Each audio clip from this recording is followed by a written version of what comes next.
Hello everyone, I am doctor Maan. Welcome to doctor care. तो आज हम बात करेंगे पीसीओएस के बारे में, यानी कि पॉलीसिस्टिक ओवेरियन सिंड्रोम। ये एक रिप्रोडक्टिव एज का डिसऑर्डर है जहां पर 10 में से एक महिला अपनी रिप्रोडक्टिव एज के अंदर इस प्रॉब्लम से ग्रसित होती है। तो इस प्रॉब्लम को समझने के लिए सबसे पहले हमें समझना होगा कि नॉर्मल मेंसेस होते क्या हैं और किस तरीके से होते हैं। तो हमारे ब्रेन में एक ग्लैंड होती है जिसका नाम है पिट्यूटरी ग्लैंड, जिससे एफएसएच यानी कि फॉलिकल स्टिमुलेटिंग हार्मोन और एलएच यानी कि ल्यूटिनाइजिंग हार्मोन रिलीज होते हैं। वो हार्मोन हमारी ओवरी पर जाकर एक्ट करते हैं और वहाँ पर जो फॉलिकल्स होते हैं उनको मैच्योर करते हैं। फॉलिकल्स पर जब ये एक्ट करते हैं तो उनमें से एक फॉलिकल मैच्योर होता है और वो रिलीज होता है एग की फॉर्म में। वो एग फर्टिलाइज होता है with the help of sperm और फिर वो एक बेबी बनने की तरफ प्लेसमेंट होती है उसकी यूट्रस के अंदर। लेकिन अगर स्पर्म नहीं पहुंचता, फर्टिलाइजेशन नहीं होता, तो यही एग, यही मैच्योर फॉलिकल हमारे नॉर्मल मेंसेस के थ्रू शेड आउट हो जाते हैं। ये होता है हमारा नॉर्मल मेंसेस का प्रोसेस।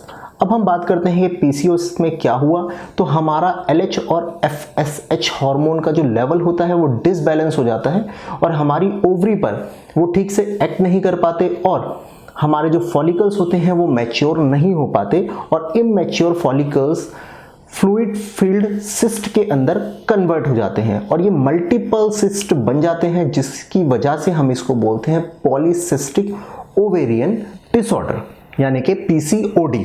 और इसी की वजह से कुछ सिम्टम्स आते हैं जिसको हम बोलते हैं पॉलीसिस्टिक ओवेरियन सिंड्रोम। तो ये एक सिंपल सी तरीके से हमने समझाने की कोशिश की है। इसके अंदर आपका एंड्रोजन लेवल जो होता है वो इंक्रीज हो जाता है और आपके अंदर टेस्टोस्टेरोन लेवल हाई भी मिलता है। तो अगर हम बात करें इसके कॉजेस की, तो इसका एक्चुअल कॉज अननोन है, नहीं पता कि एक्चुअल में कैसे होता है, लेकिन ये बहुत से इश्यूज के साथ लिंक्ड है। वो प्रॉब्लम होने पर पीसीओएस होने की संभावना ज़्यादा होती है, या अगर पीसीओएस है तो वो प्रॉब्लम होने की संभावना ज़्यादा होती है। तो सबसे पहले आता है ओबेसिटी, यानी कि अगर आपका वजन ज़्यादा है, आप ओबीज हैं, तो आपके अंदर पीसीओएस होने की प्रॉब्लम ज़्यादा होगी, संभावना ज़्यादा होगी। और अगर आपको पीसीओएस है तो आपका वेट गेन होगा, आप ओबेसिटी की तरफ जाएंगे। इसके अलावा इसके अंदर प्रॉब्लम होती है एंड्रोजन की वजह से कि आपके अंदर एक्ने आएंगे, आपके फेस पर पिंपल्स होंगे, हेयर लॉस होगा जिनमें मेल पैटर्न बॉल्डनेस हो सकती है, आपके फेस पर अनयूजुअल ग्रोथ होगी हेयर की, और आपको इनफर्टिलिटी की प्रॉब्लम भी फेस करनी पड़ेगी क्योंकि आपका एग और मैच्योर फॉलिकल रिलीज नहीं हो रहा है, तो आपको इनफर्टिलिटी का सामना करना पड़ेगा। और अगर बेबी इम्प्लांट हो भी चुका है, अगर प्लेसमेंट हो चुकी है उसकी, तो मिसकैरेज होने की संभावना बनी रहेगी क्योंकि हार्मोनल डिसबैलेंस लगातार बना रहेगा। इसके साथ ही साथ आपको जूझना पड़ता है कार्डियोवैस्कुलर डिजीज के साथ साथ आपको इंसुलिन रेजिस्टेंस हो सकता है और आपका ग्लूकोज लेवल भी मेंटेन नहीं होगा, जिसके लिए आपको डायबिटीज जैसे सिम्टम्स भी आएंगे। इसके अलावा आपकी डाइट भी अफेक्ट करती है, आपकी ओवरऑल पर्सनैलिटी भी इससे अफेक्ट करती है। और पीसीओएस के अंदर आपको जूझना पड़ता है एबनॉर्मल मेंसेस के लिए, यानी कि आपका फ्लो हो सकता है ज़्यादा हो, कम हो, वीक में 2 बार हो जाए, महीने में 2 बार हो जाए या कम हो जाए, कुछ भी, ये आपके मेंसेस को रेगुलर नहीं होने देगा। इरेगुलर मेंसेस आपके बने रहेंगे। तो अगर हम डायग्नोसिस की बात करें तो इसको डायग्नोस करने के लिए आपकी क्लिनिकल हिस्ट्री बहुत इंपॉर्टेंट है कि आपकी ये प्रॉब्लम शुरुआत कैसे हुई, किस तरीके से आपका वेट गेन हुआ, क्या क्या इसके साथ आपको प्रॉब्लम्स आई और किस तरीके से प्रोग्रेस कर रहा है या आप इस प्रॉब्लम से रिकवर कर रहे हैं। इसके अलावा ज़रूरत होती है हमें अल्ट्रासाउंड की। अल्ट्रासाउंड आपके एब्डोमेन का होता है जो कि मेन फोकस करता है आपके ओवरी और यूट्रस के ऊपर। आपकी जो ओवरी होती है उसके अंदर मल्टीपल सिस्ट देखने को मिलती है, जिससे कि हमें ये पता चलता है कि हाँ पॉलीसिस्टिक ओवरीज है, ओवरी के अंदर पॉलीसिस्ट बने हुए हैं, जिससे कि हम डायग्नोसिस की तरफ जा सकते हैं। इसके अलावा हमें ब्लड इन्वेस्टिगेशन की ज़रूरत होती है क्योंकि मैंने आपको पहले ही बताया कि हमारा एफएसएच, एलएच और एंड्रोजन लेवल मिसमैच करते हैं, ऊपर नीचे जाते हैं, तो हमें इनके टेस्ट करने की ज़रूरत होती है, यानी कि टेस्टोस्टेरोन की भी हमें टेस्ट कराने की ज़रूरत होती है।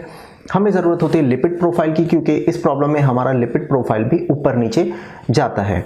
हमारा ब्लड प्रेशर, कार्डियोवैस्कुलर प्रॉब्लम होने की वजह से हमें बेसलाइन इन्वेस्टिगेशन जैसे CBC, liver function test, kidney function test जैसे टेस्ट कराने की ज़रूरत भी पड़ सकती है और वो डिपेंड करता है आपके साइन एंड सिम्टम्स के साथ। तो अब बात करते हैं इसके ट्रीटमेंट की। तो ट्रीटमेंट के अंदर मैंने आपको बताया एंड्रोजन का लेवल बढ़ता है जिसकी वजह से एक्ने, आपकी वॉइस चेंज होना, मस्कुलर बॉडी हो जाना, फेस पे अनयूजुअल ग्रोथ होना। तो आपको एंड्रोजन फ्री डाइट की तरफ मूव करना चाहिए, आपको एंड्रोजन फ्री डाइट लेनी चाहिए ताकि ये सिम्टम्स कम से कम हो सके, मिनिमाइज हो सके और आपको इन प्रॉब्लम से ना जूझना पाए, क्योंकि ये प्रॉब्लम बेसिकली विमेंस में होती है। तो आपको लगता ही होगा कि अगर इस तरह की प्रॉब्लम आई तो बहुत इशू होंगे। इसके अलावा हमें ज़रूरत होती है काउंसलिंग की, क्योंकि हमें पता होना चाहिए ये प्रॉब्लम किस तरीके से प्रोग्रेस करती है, क्या क्या इसके साइन सिम्टम्स आते हैं, कब कब ये टर्न लेगा, क्या क्या इश्यूज हमें फेस करने पड़ेंगे। इसके अलावा हमें लाइफस्टाइल मॉडिफाई करने की ज़रूरत है, हमें रिहैबिलिटेशन टेक्निक की ज़रूरत होती है, रिहैबिलिटेशन की ज़रूरत होती है जो कि हमें हेल्प करता है इस प्रॉब्लम को टैकल करने में, रिकवर करने में और फिट और हेल्दी रहने के अंदर।